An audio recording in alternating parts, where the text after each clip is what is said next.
Dari bunyi sambutan salam, nampaknya pergi suling belum sarapan. Alhamdulillah, alhamdulillahillazi hadana li hadza wa ma kunna linahtadiya laula an hadanallah. Asyhadu an la ilaha illallah wahdahu la syarika lah wa asyhadu anna Muhammadan abduhu wa rasuluhu la nabiyya ba'da. Allahumma salli wa sallim ala sayyidina Muhammad wa ala ali sayyidina Muhammad. Yang saya hormati Bapak Ketua dan Pengurus Masjid Al-Ikhlas, kemudian yang saya hormati Bapak-bapak Ustaz, Bapak Haji, Bu Hajah, Bapak Imam, Bapak Khatib, Bapak Muazzin, Bapak-bapak, ibu-ibu, hadirin dan hadirat sekalian, mudah-mudahan kita semua ini dipanjangkan umur ibadahnya, umur taatnya, agar umur kita ini semakin diberkahi oleh Allah. Kemudian mudah-mudahan Allah lapangkan rezeki kita untuk menyelesaikan segala persoalan hidup kita. Kemudian Allah mudahkan segala urusan kita, dan di akhir kehidupan kita diberi husnul khatimah. Amin ya rabbal. Bapak Ibu yang dirahmati oleh Allah, pada dasarnya kita ini semua sama. Sama karena kita ini tercipta dari tanah. Kita ini tercipta terbuat dari tanah. Ada yang tanya, Pak Ustaz, kalau orangnya itu lembut, itu terbuat dari tanah apa? Itu terbuat dari tanah lumpur. Kalau orangnya keras, itu terbuat dari tanah apa, Pak Ustaz? Itu dari tanah liat. Kalau orangnya jahat, Pak Ustaz, itu terbuat dari tanah apa? Itu terbuat dari tanah sengketa. Jadi Bapak Ibu sekalian, yang membedakan kita ini adalah takwa. Orang mulia itu karena takwanya. Inna akramakum innallahi atqakum. Sesungguhnya orang yang paling mulia di sisi Allah adalah siapa di antara kamu yang paling bertakwa. Takwa ini yang harus kita pahami, Bapak Ibu sekalian. Takwa ini yang harus kita pahami. Sebab jangan sampai kita merasa ibadah kita udah banyak, sholat tahajud kita, baca Quran kita sudah banyak, yakin kita nanti bakal masuk surga. Padahal surga itu untuk orang yang bertakwa. Surah Maryam ayat 63, tilkal jannatul lati nurisu min ibadina man kana taqiyah. Itulah surga yang akan aku wariskan kepada hamba-hambaku yang bertakwa. Lalu kalau orang banyak ibadah, apakah sudah dipastikan dia bertakwa? Apakah orang banyak ibadahnya, apakah dipastikan dia itu orang yang bertakwa? Belum tentu, belum tentu. Maka takwa ini, Bapak Ibu sekalian, orang mukmin.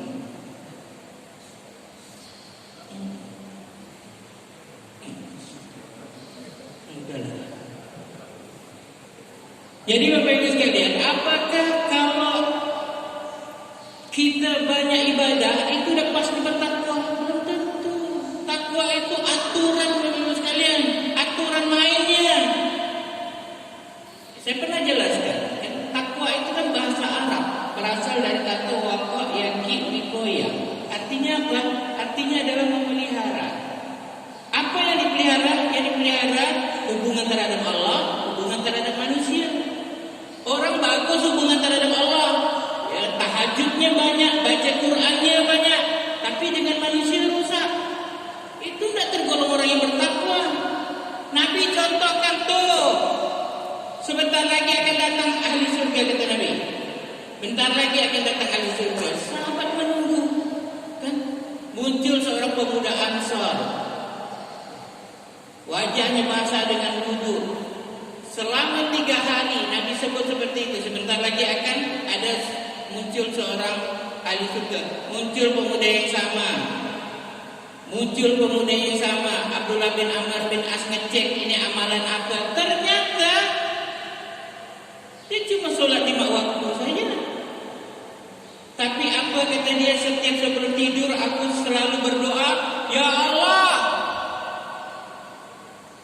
apabila ada ucapanku, perbuatanku menyakiti perasaan orang lain, ampunilah ya Allah, dan ampuni dosa orang yang menyakiti aku. Orang ini ibadahnya sedikit, saya sebut siapa,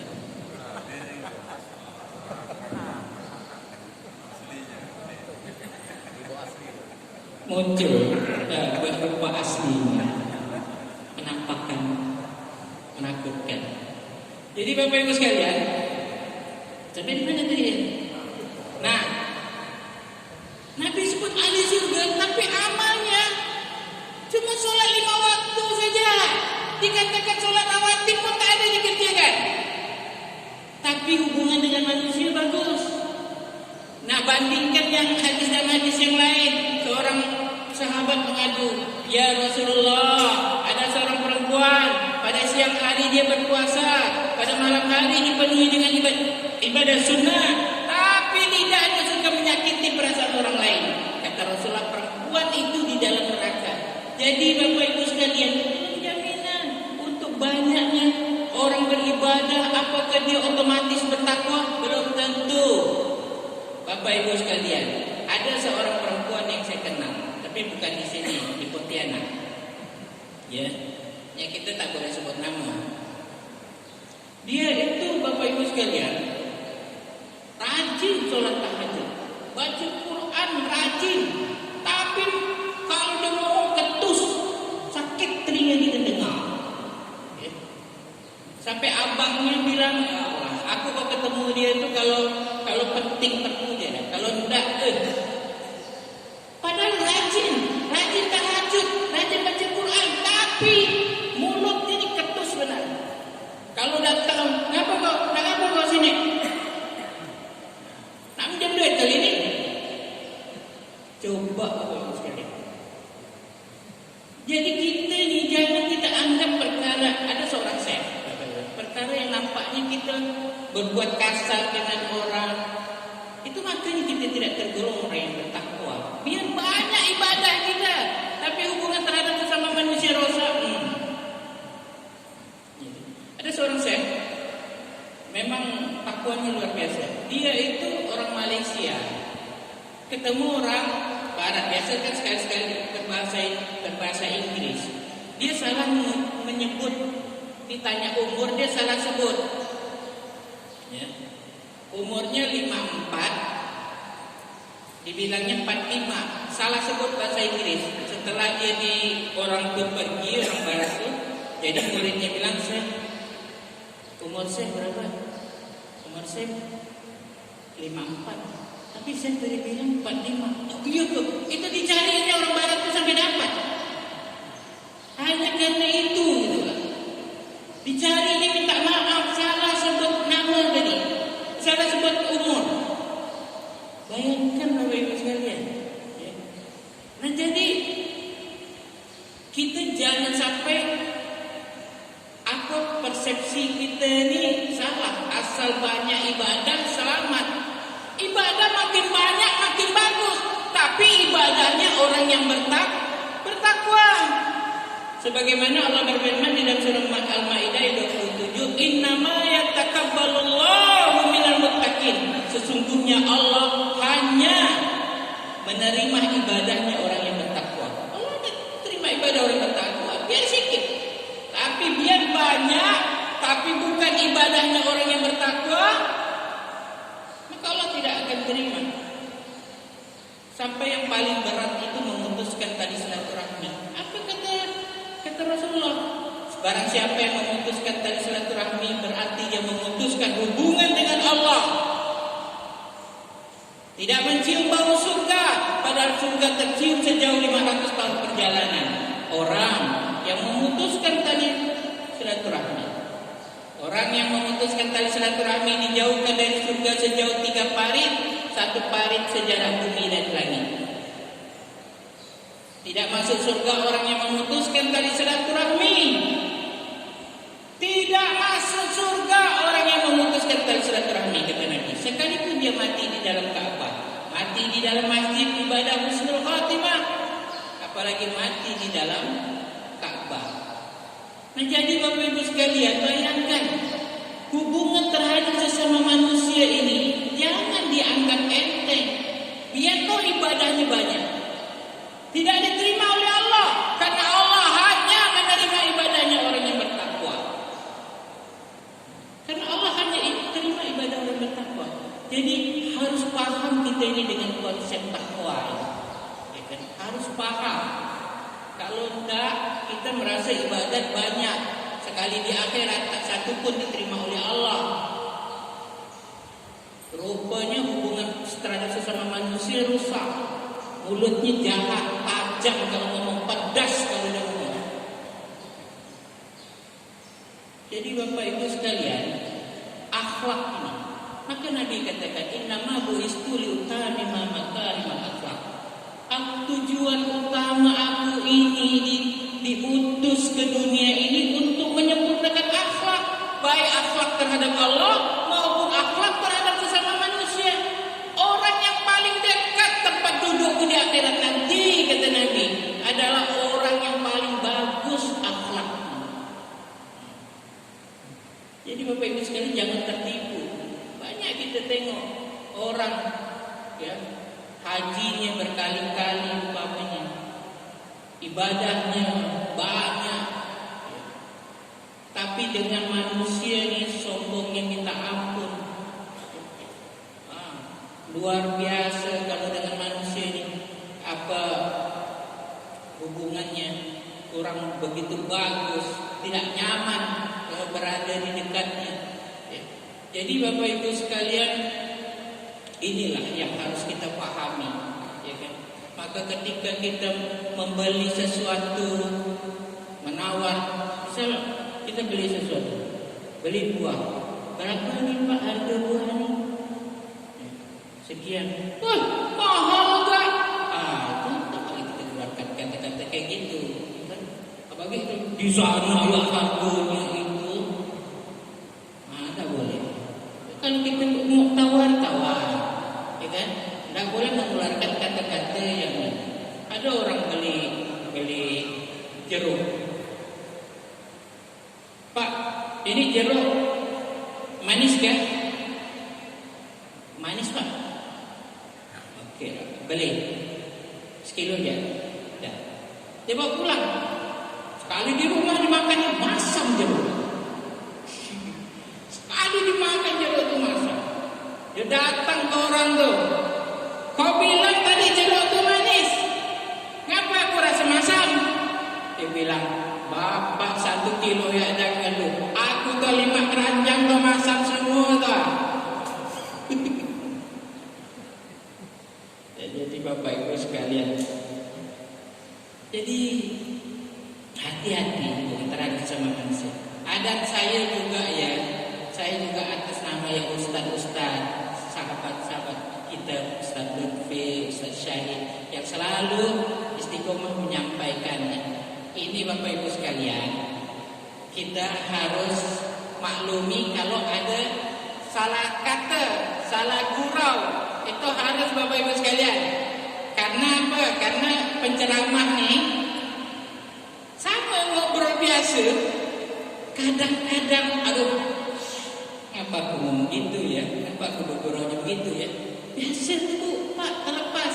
Jadi kalau kita nengok ada misal ucapan saya, ucapan Ustaz Syahid, ada kadang-kadang itu karena sering bergurau tuh terlepas gitu, ya kan? Terlepas, itu harus dimaklumi. Atau salah ucap, ada waktu ceramah di pertanyaan Ustaz ya, dia menyebutkan istri Nabi Ibrahim, ya ibunya Siti Ismail itu adalah Siti Sarah, padahal kan Siti Hajar. Nah itu kayak gitu, kok gitu, Ustaz ini salah nih, diulang-ulang nih. Itu bisa saja dia terlupa gitu Pak.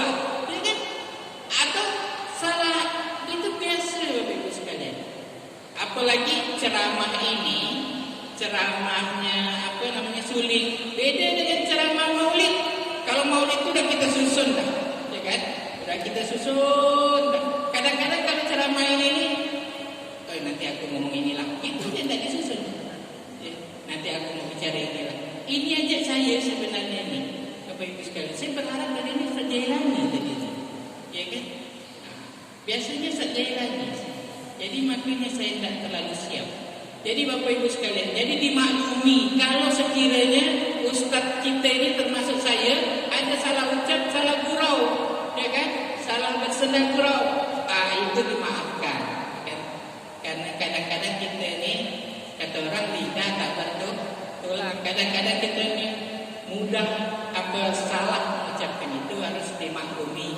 Itu kan salah bergurau, salah begitu. Tapi kalau Ustaz Syahid pandai deh, ujungnya dia minta maaf. Ya memang begitu. Jadi kita pun walaupun Ustaz ujungnya lupa mengatakan lebih kurang saya mohon maaf, jadi maafkanlah apa yang tersalah gurau, tersalah sebut, ya kan? Nah, dimaafkanlah. Jadi Bapak Ibu sekalian, Allah itu Maha Pengampun. Allah itu Maha Memaafkan. Kalau kita bertobat, Allah akan mengampunkan dosa kita.